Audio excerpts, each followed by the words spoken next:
Greetings, everyone. I know that we are much later than what we would normally be, but you know what? We are here, and I am super excited to focus on day 10's words to aspire to higher.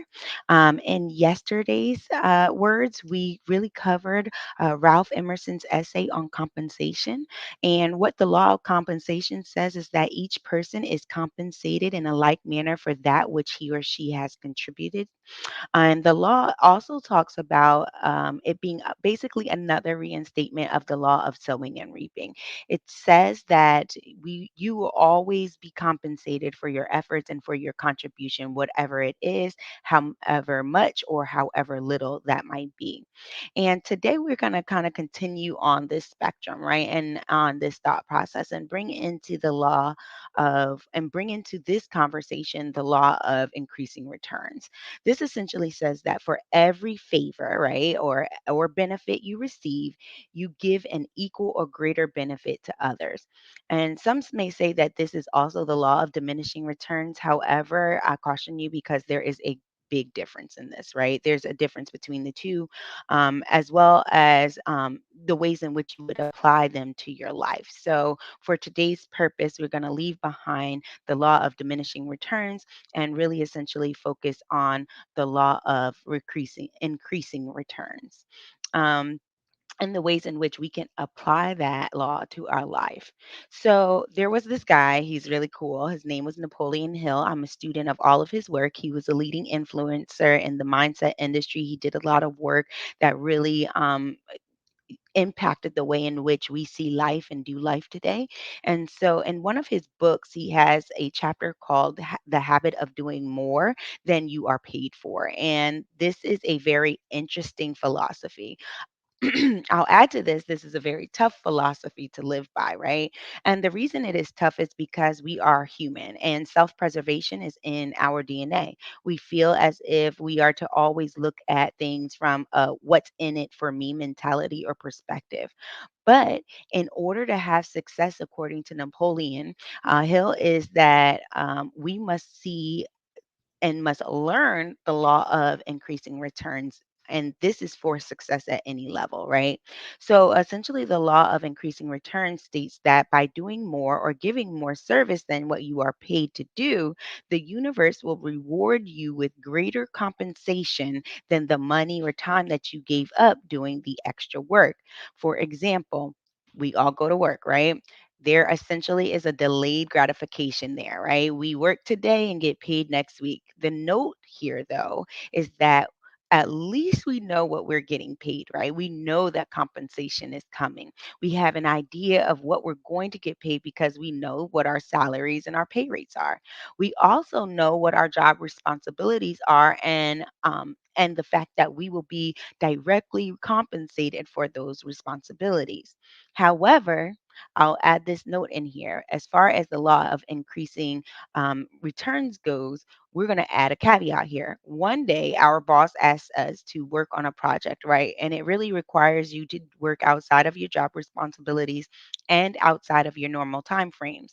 And honestly, I think that the majority of us would actually be like, "Oh no, I don't feel like doing that. That ain't a part of my job. Like that's not in my scope." Or we're going to be looking at it from a perspective of, how is my pay going to increase? So, what are the benefits with associated?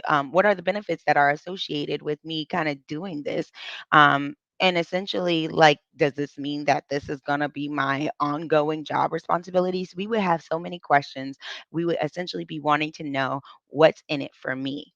But for the purpose of the law of increasing returns, we shouldn't and can't worry about if we are going to be compensated for the extra work and service.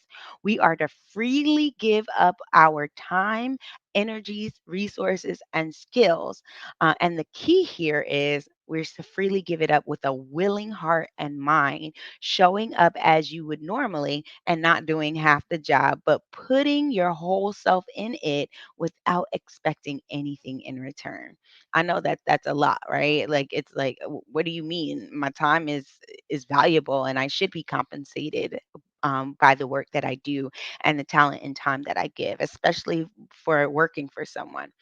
Well, the thought is that givers gain. I don't know if anyone has heard about that, but the law of increasing returns basically says that I'm putting this thought of givers gain into action. So you must learn to give by being a good networker. It is a lot of work, but very necessary to enjoy true success. So, as Napoleon Hill stated, it is literally true that you can succeed best and quickest by helping others succeed. So, the law of increasing returns will operate in your favor, and eventually, and I'll say this perhaps very soon, it will give you the capacity to get everything you are entitled to receive. A positive mental attitude must have a two-way highway in which to travel, or it will cease to function. The highway to give and the highway to receive. This highlights the need for reciprocal relationships. So I challenge you.